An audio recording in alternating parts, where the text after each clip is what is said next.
আজকে যে লেসনটা দিতে এসেছি সেটা হচ্ছে জি শার্প মেজর স্কেল আমরা কি করে প্লে করব।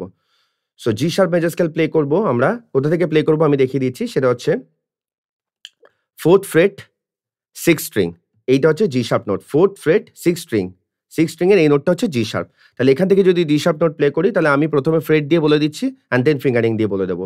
তাহলে ফ্রেট দিয়ে বললে কি হবে 4, একদম আমি আস্তে আস্তে তোমাদেরকে ক্লিয়ার করে বলে দিচ্ছি, তোমরা মন দিয়ে প্র্যাকটিস করে নিও বাড়িতে বা মন দিয়ে শুনে। তাহলে জি শার্প মেজর স্কেল প্লে করতে গেলে আমরা কোথা থেকে প্লে করছি, 4 নাম্বার ফ্রেট আর 6 নাম্বার স্ট্রিং, মানে 4th ফ্রেট 6 স্ট্রিং। তাহলে 4 6 4 6 4 6 3 4 6 3 5 6, তাহলে 4 6 3 4 6 3 5 6। ফিঙ্গারিং হলে 2 4 1 2 4 1 3 4, ফিঙ্গারিং হয়ে গেল।